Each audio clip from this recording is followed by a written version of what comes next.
Hello, this is Dr. Jeffrey Fidel. In this video, I'd like to go over ego. First, I'd like to define what the ego is. And then I'd like to go over the difference between being aware of ego versus being identified with ego. Now, the ego usually has a bad connotation. When someone hears this word, immediately it's like an evil thing.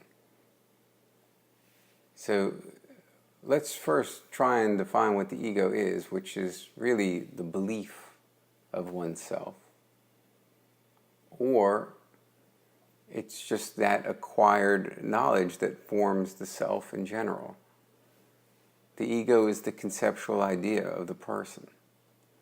So this is the mind-based self, or the thought identity. Like I said before, it's usually equated with a conceptual identity that's inflated, that thinks itself better than others, but it can also work the other way, where there's a belief system that it thinks that it's less than others. But regardless of what the belief system is, it is just that. It's only a belief system, acquired knowledge based upon prior experiences that are stored as thoughts and beliefs in the mind.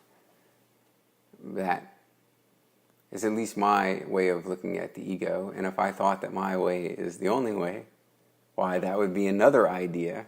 And if I truly believe that, then that would be ego. So, now, to be aware of ego.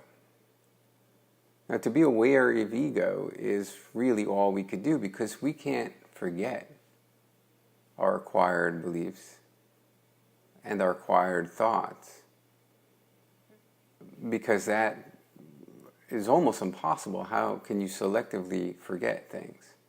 And that would pretty much kill the conceptual self completely.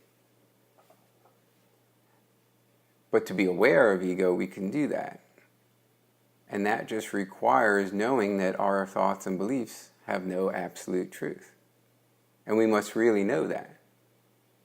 Because as soon as if we are just saying that our thoughts and beliefs have no absolute truth, but subconsciously we really still think we know something, then we're still identified with this ego. And the mind is very good at tricking us into these kinds of things. So to see the ego for what it is just that, to be aware that no belief system, mine included, has any absolute truth whatsoever. What I believe is solely based upon where I grew up and what I learned. And that formed my conceptual self. And so, I had belief systems, religion, and all these things that I was taught that I once believed to have truth. And I once identified with these things as truth. That was my conceptual self. But now, knowing that they're just belief systems enables me to see them for what they are. They were never true, because nothing has any absolute truth. No conceptual idea is true. What's true today is not true tomorrow. And this was always something that I thought about, because how can a religion be true? In the past, they used to worship the sun. If you look at the history of mankind, they've always changed what their idea or their belief of why we're here. It's the existential question that's bothered everyone. But, just completely not knowing why we're here is really what this is all about. And then one doesn't have to believe anything anymore. It's just, we're here. It's that simple.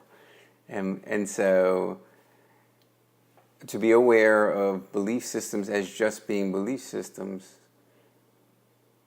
is the awareness of ego. And in that manner, one could be aware of their belief systems without being identified. So this is the awareness of ego. The identification with ego is the conceptual self. And if one is truly convinced that their belief system is true, or their acquired beliefs or thoughts or whatever they've acquired over their lifetime is true, then they are identified with their belief systems. They are identified with their ego. They are not conscious of the fact that there might be other alternatives to their opinion. And of course, this ranges in severity. Some people, of course, can be kind of fanatical, we would classify them, and that in the religious regard, once again, that means that they're completely identified with that belief system of who they think God is, or whatever they're believing, to the point of wanting to actually kill other people. And this is where the ego becomes a dangerous thing, because if one truly believes their conceptual identity, then they could take action on the conceptual idea of what they believe to be true. And then this can, of course, go on to a collective basis, where the collective ego, people get together and they form a collective belief. And then everyone believes in this to be absolute truth. And they can take, an action upon that collective belief system. So, in summary, the ego is just that. It's the sets of beliefs. It's the conceptual ideas, including the conceptual self. Because the conceptual self is made up of acquired knowledge and beliefs. It's not who we are, it's the thoughts of who we are. That's the ego. The thought of who we are. The personality, the acquired knowledge, all these things, ego. Awareness of ego is just that, is seeing the beliefs that we've acquired for just that. Nothing more, nothing less. They're information that I acquired over my lifetime.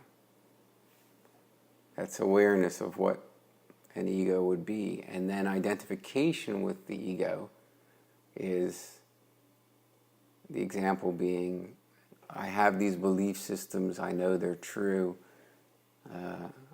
I wish other people would have this belief system. What's this person talking about? And so on and so forth. And the commentary in the head, as the senses or the awareness is watching something, that commentary is truly believed and identified with, then one is completely engulfed by their conceptual self.